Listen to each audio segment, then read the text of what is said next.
Buckle up as we dive into a story of courage, stealth, and a single torpedo that changed everything. In the vast and unpredictable expanse of the Arabian Sea, during the backdrop of the Indo-Pakistani War of 1971, a lone submarine moved beneath the waves. This is the extraordinary story of PNS Hangor, a predator of the deep whose daring mission turned the tides of war and left a legacy etched in naval warfare forever. In the mid-1960s, as the Cold War fueled military advancements globally, Pakistan sought to modernize its naval capabilities. Recognizing the strategic importance of underwater warfare, the Pakistan Navy initiated negotiations with France to procure Daphne-class submarines. The Daphne-class submarines were considered a technological marvel of their time.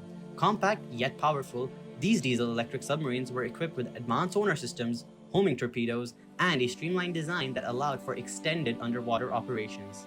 Capable of both offensive and defensive maneuvers, they represented a significant leap in Pakistan's naval capabilities. Among the submarines acquired, one stood out. Launched in June 1968 and commissioned into the Pakistan Navy in December 1970, this vessel bore the name Hangor, an Urdu word meaning shark. Its name was no coincidence, as it was destined to become a predator of the deep. By 1971, tensions in the Indian subcontinent had reached a boiling point. The conflict between India and Pakistan was no longer confined to diplomatic wrangling. It had erupted into full-scale war. The political crisis in East Pakistan had escalated, culminating in military confrontation on both eastern and western fronts. While the conflict in the east saw Indian forces supporting Mukti Bahini guerrillas, the western theater became a stage for significant naval operations. Both India and Pakistan recognized the Arabian Sea's strategic importance for disrupting enemy supply lines and asserting maritime dominance. Pakistan's naval strategy heavily relied on its submarines, which were tasked with both offensive strikes and intelligence gathering. As Indian covert involvement in East Pakistan grew, the Navy headquarters in Karachi deployed its only, albeit aging, long-range submarine PNS Ghazi under the command of Z.M. Khan to pick up intelligence and track the aircraft carrier INS Vikrant off the Bay of Bengal in November 1971. PNS Hangor, on the other hand, was placed under the command of Commander Ahmed Tasneem. The ship's first wartime deployment was in August 1971, gathering intelligence on the Indian Navy and clearing the Manora Island and Omara Bay in the coastal areas of Pakistan. Hangor reported back to base in September 1971, but was again deployed in November 1971. It was assigned a critical mission to patrol the Arabian Sea, gather intelligence, and if the opportunity arose, strike a blow against the Indian Navy. On November 22, 1971, PNS Hangor departed from Karachi with a load of torpedoes to patrol the Bombay harbor, embarking on what would become a legendary mission. The war was intensifying, and Indian naval forces were actively patrolling the Arabian Sea, anticipating possible submarine activity. It was under these perilous conditions that Hangor began its journey. Soon after deployment, defects were noted in the ship's computers, but were soon repaired and the patrol continued. Initially, there were two contacts that were picked up by the computers and were identified as warships ranging from 6 to 8 miles. The ship could not pursue its targets due to the warship's speed and the distance between them. Hangor's crew did, however, manage to predict the warship's movements. At midnight, between 2nd and 3rd of December 1971, Hangor, remaining submerged in a northerly direction, investigated radio transmissions intercepted from the warships belonging to Western Naval Command of the Indian Navy that would launch a first missile attack on Karachi.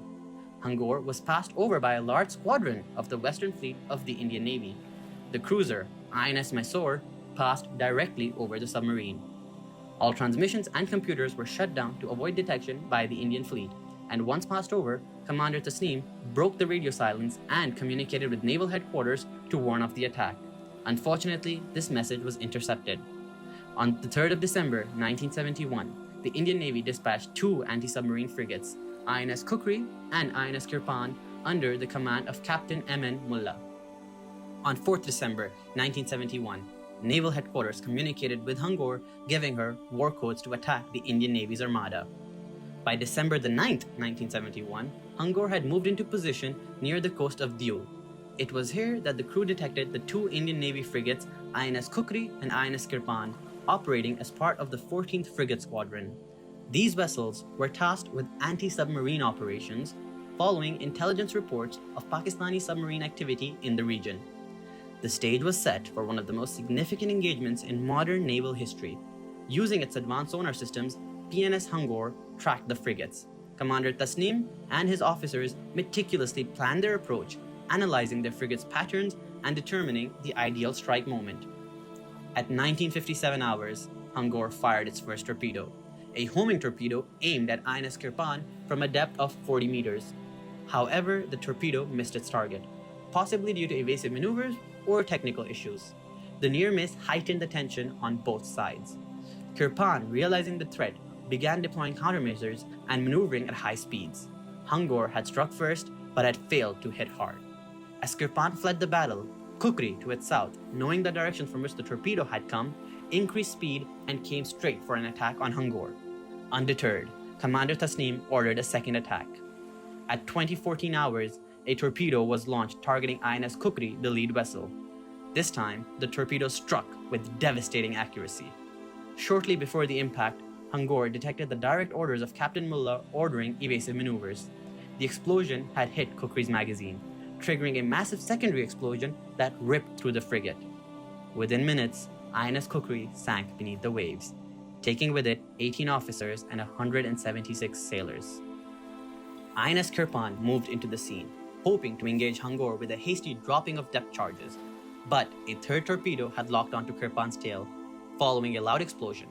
Kirpan was not sunk, but there was a substantial amount of physical damage that led Kirpan to flee the battle scene by turning west towards deeper waters.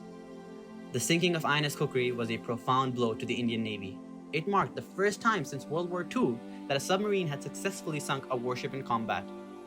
The loss of life was a somber reminder of the war's toll, and the event left a lasting impact on both Indian and Pakistani naval history. The destruction of INS Kukri, though, sent shockwaves through the Indian Navy. In the immediate aftermath, Indian forces launched an intense search and destroy operation to hunt down PNS Hangor. Over the next 4 days, the submarine endured relentless depth charge attacks and sonar sweeps. The crew's survival hinged on their discipline, training, and the submarine's stealth capabilities. Commander Tasnim and his crew executed a series of evasive maneuvers, diving deeper and employing deceptive tactics to outwit their pursuers. The tension aboard Hangor was palpable, as every passing moment brought the possibility of detection. Yet, despite the odds, the submarine evaded capture and destruction. By December 13, 1971, PNS Hangor safely returned to its base in Karachi. The mission was a resounding success. The crew was hailed as heroes, their courage and tactical brilliance celebrated across Pakistan. The operation demonstrated the strategic importance of submarines in modern naval warfare and highlighted the effectiveness of Pakistan's underwater fleet. The legacy of PNS Hangor extends beyond its wartime achievements. The submarine's daring mission underscored the critical role of submarines in asymmetrical warfare, where smaller, technologically advanced forces could challenge larger adversaries. It also served as a case study in tactical innovation, inspiring naval strategists worldwide. PNS Hangor continued to serve in the Pakistan Navy for decades, a symbol of resilience and excellence. After its decommissioning on January 2, 2006, the submarine was preserved as a museum ship at the Pakistan Maritime Museum in Karachi. Today, it stands as a testament to the bravery and skill of its crew, a relic of a tumultuous period in South Asian history. The story of PNS Hangor is more than a tale of military success. It is a narrative of human endurance, strategic ingenuity, and the relentless pursuit of national defense. The sinking of INS Kukri remains a poignant reminder of the cost of war, as well as the transformative power of technological innovation in reshaping the battlefield. As visitors to the Pakistan Maritime Museum walk through the corridors of Hangor, they are transported back to the turbulent days of 1971, where a small submarine challenged the might of a navy and altered the course of naval history.